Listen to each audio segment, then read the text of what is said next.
Friends అందరికీ నమస్కారం. మరి ఈ వీడియోలో అయితే తెలంగాణలోని హైదరాబాద్ మార్కెట్‌లో అంటే గడ్డి అన్నారం మార్కెట్‌లో ఏ విధంగా చికెన్ ధరలు వెళ్ళాయో తెలుసుకుందామండి. మరి నిన్నటితో పోలిస్తే ధరలైతే ఇక్కడైతే ఎందుకో చాలా వరకు తగ్గాయండి. అదేవిధంగా కాయలు కూడా అతి తక్కువగా రావడం జరిగింది. నిన్నటి రోజునైతే మంచి ధరలు వెళ్ళాయండి. 40,000 దాకా అయితే 42,000 దాకా అయితే వెళ్ళడం జరిగింది. మరి ఈ రోజైతే తక్కువైతే వెళ్ళడం జరిగింది హైదరాబాద్ నుండి గడ్డి అన్నారం మార్కెట్‌లో. మరి ఈ రోజు మార్కెట్‌కైతే 350 టన్నులు మాత్రమే చీజికలైతే రావడం జరిగిందండి.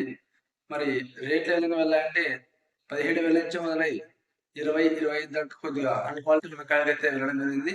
మన క్వాలిటీలు ఉంటే మాత్రం 25 నుంచి 32, 33 దాకా ఎక్కువ లాట్లకి వెళ్ళడం జరిగింది. మరి సూపర్ టాప్ ఏంటి అంటే కేవలం 37,000 మాత్రమే సూపర్ టాప్ వెళ్ళడం జరిగిందండి. 35,000 నుంచి 37,000 దాకా మాత్రమే సూపర్ టాప్ వెళ్ళడం జరిగింది. హైదరాబాద్‌లోని గడ్డినార్ మార్కెట్‌లో. నిన్నటితో పోలిస్తే కొద్దిగా అయితే రేట్ అయితే తగ్గిందండి.